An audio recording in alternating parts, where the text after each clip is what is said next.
Tudo bem, pessoal? Professor Dr. Marcelo Silva. Vamos falar sobre os princípios do treinamento desportivo.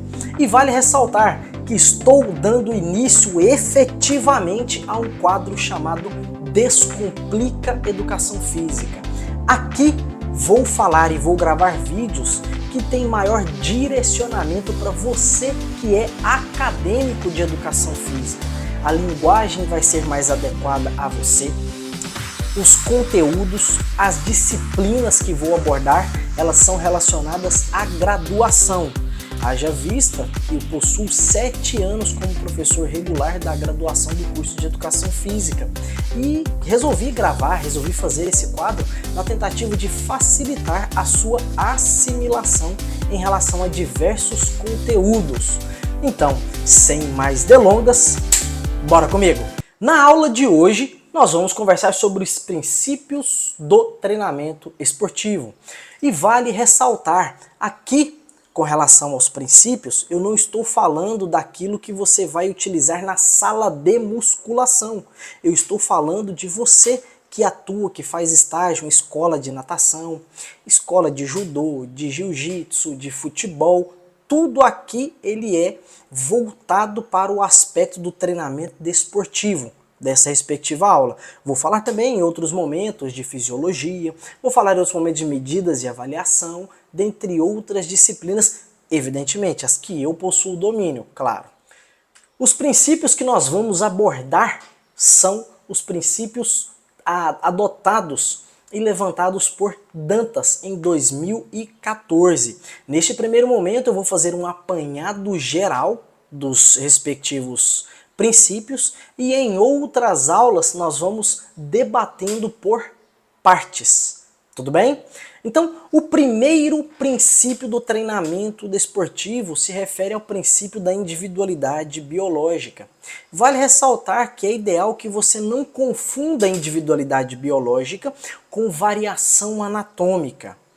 Variação anatômica nós temos, por exemplo, um indivíduo, a carótida dele bifurca mais alto ou mais baixo, o outro indivíduo tem menor concavidade e relação côncavo-convexo de algumas articulações, são variações anatômicas. O outro indivíduo, a femoral ou a artéria aorta, a angulação dela é diferente. São alterações que não causam prejuízo no tocante à função de cada uma das estruturas. Então estas são as variações anatômicas. A individualidade biológica ela tem relação com o aspecto genotípico. E quando nós vamos mexer com o aspecto do treinamento desportivo, voltado e falando, abordando a individualidade biológica, nós devemos levar em consideração esta, entre aspas, separação de genótipo e fenótipo. O genótipo é aquilo que nós não conseguimos ver. Tem relação com a carga genética de um determinado indivíduo. Em contrapartida, nós somos capazes de verificar a manifestação fenotípica daquela alteração genética. A exemplo, um indivíduo tem característica genotípica de um olho azul. Nós não somos capazes de ver isso. Em contrapartida, nós podemos ver o olho azul do indivíduo ou a ausência dele. Cabelo liso, cabelo enrolado, loiro, preto, dentre outros fatores. Dito isso, o segundo princípio é o princípio da adaptação. Neste princípio, quando formos abordar em individual, vamos tomar um longo período no mesmo, assim como o da sobrecarga. Mas, indo para o aspecto da adaptação, nós temos que levar em consideração o aspecto de agudo, subagudo e crônico. Os bioajustamentos agudos, eles têm relação com aquilo que acontece no momento da sua tarefa, enquanto você está executando determinada tarefa esportiva. Ou seja, enquanto você inicia o seu treinamento, a sua sessão de exercícios físicos, seja ela quais for, você tem aumento da frequência cardíaca, aumento da temperatura corporal, Em virtude do aumento da temperatura corporal, nós temos por mecanismo de feedback negativo a sudorese, vasodilatação periférica, a fim de reduzir a temperatura corporal. Nós temos queda do pH sanguíneo, aumento da liberação, aumento da produção de lactato, ou seja, a taxa de produção de lactato acaba sobrepondo a sua utilização e remoção. O que não significa que você só produza lactato durante a atividade. O indivíduo em repouso, a lactacidemia do mesmo não é zero. Então, acreditar que o lactato é produzido só durante a atividade é um erro muito banal. Tudo bem? E em relação a isso, a questão de o status de treino do indivíduo, a tarefa desempenhada, a duração, a intensidade, no caso a carga externa, elas podem determinar a magnitude da alteração fisiológica, a frequência com que você vai, a duração diária, a duração em semanas, meses, anos, ela acaba direcionando as adaptações crônicas. Aumento de força, aumento de massa muscular, redução do percentual de gordura, aumento do condicionamento cardiorrespiratório, e vale ressaltar que quando nós falamos do aspecto desportivo, o VO2 máximo ele não é o marcador de saúde, ou perdão, ele não é o marcador decisivo da taxa de sucesso esportivo. É de extrema importância o VO2 máximo. Contudo, para o aspecto de saúde. No tocante ao desporto, nós temos coisas que são mais importantes em relação à taxa de sucesso daquela respectiva prova ou daquela respectiva tarefa. Descendo, princípio da sobrecarga. Nós vamos falar sobre a questão de aumentar a intensidade, nós vamos falar sobre carga externa, nós vamos falar sobre carga interna e evidentemente que utilizarei algumas modalidades esportivas como forma de exemplificar o que é carga externa, o que é carga interna. Porque existem momentos em que você tenta falar sobre aumentar o volume de treino às custas da carga externa e em outros momentos você aumenta o esforço que é inerente à carga interna e o que pode inclusive resultar em redução do volume.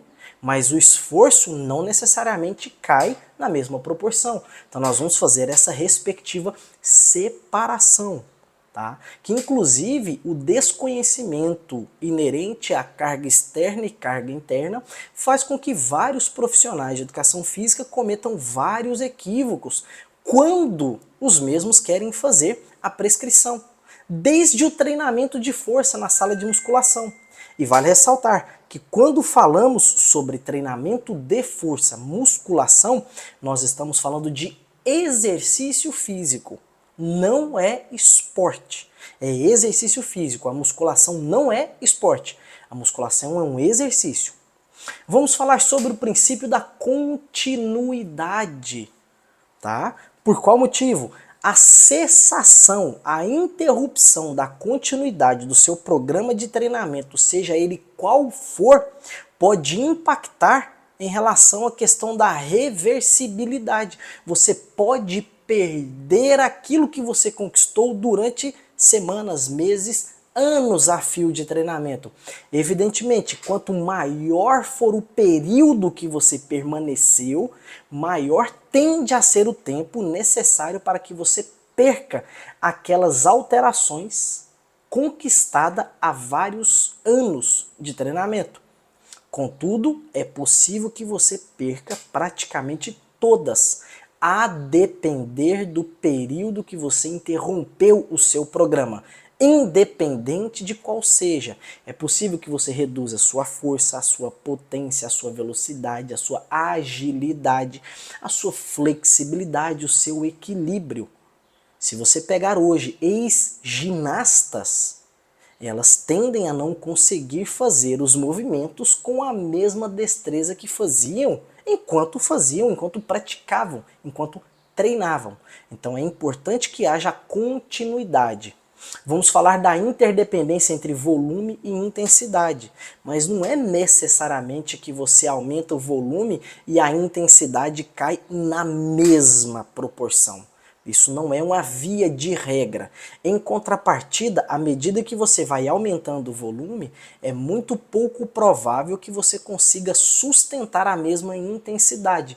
A exemplo disso, você consegue correr, por exemplo, 7 minutos a 100% da velocidade aeróbia máxima, ou 8, 9.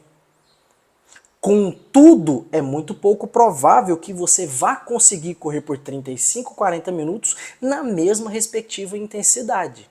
Enquanto, se você reduz a intensidade para 70, 75% da velocidade aeróbia máxima, você consegue performar uma duração muito maior.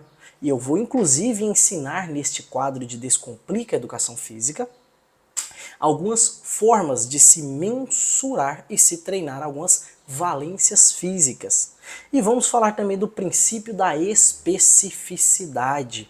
Quando nós falamos de princípio da especificidade, nós devemos levar em consideração que dentro da sala de musculação, você não vai ficar executando o mesmo gesto esportivo daquela modalidade que você pratica. Não é factível você, por exemplo, um karateca, um pugilista, um lutador de taekwondo, de judô, de jiu-jitsu, ficar realizando dentro da sala de musculação, passar a guarda, raspar a guarda, low kick, high kick, dentro da sala da musculação. Não é isso. Você repete e você pratica o gesto esportivo na modalidade. Por exemplo, na sala de musculação, se você é um indivíduo lutador de judô, lutador de jiu-jitsu, você demanda de muita força, muita resistência, muita potência em determinados grupos musculares. Dentro da sala da musculação, você vai treinar força, potência, resistência muscular localizada. Você vai treinar, por exemplo, protocolos de treinamento intervalado de alta intensidade. Você vai fazer HIIT, você vai fazer SIT, você vai fazer RIFT, que é High Intensity Functional Training. Você vai executar exercícios multimodais dentro da sala da musculação a fim de aprimorar valências físicas, para que quando você for manifestá-las durante o ato, durante o gesto esportivo, você conseguir executá-las de forma mais assertiva e coerente. Não é fazer a simulação da natação no banco da academia, e sim melhorar força e resistência dos grupos musculares utilizados em determinadas provas, e quando repetir o gesto, você fazê-los em treinamento. Correto? Então, se você ficou até aqui, mais uma vez, deixa aquele like bacana, manda esse vídeo para o seu colega de faculdade, que este quadro poderá ajudá-lo com toda certeza. Mais uma vez, o aspecto aqui é facilitar a sua organização e o seu entendimento enquanto acadêmico. Eu criei esse quadro, mais uma vez, com o objetivo e por causa, na verdade, das percepções que tive enquanto professor de sala de graduação. Dito isso, agradeço você que ficou até aqui, um forte abraço e fica com Deus!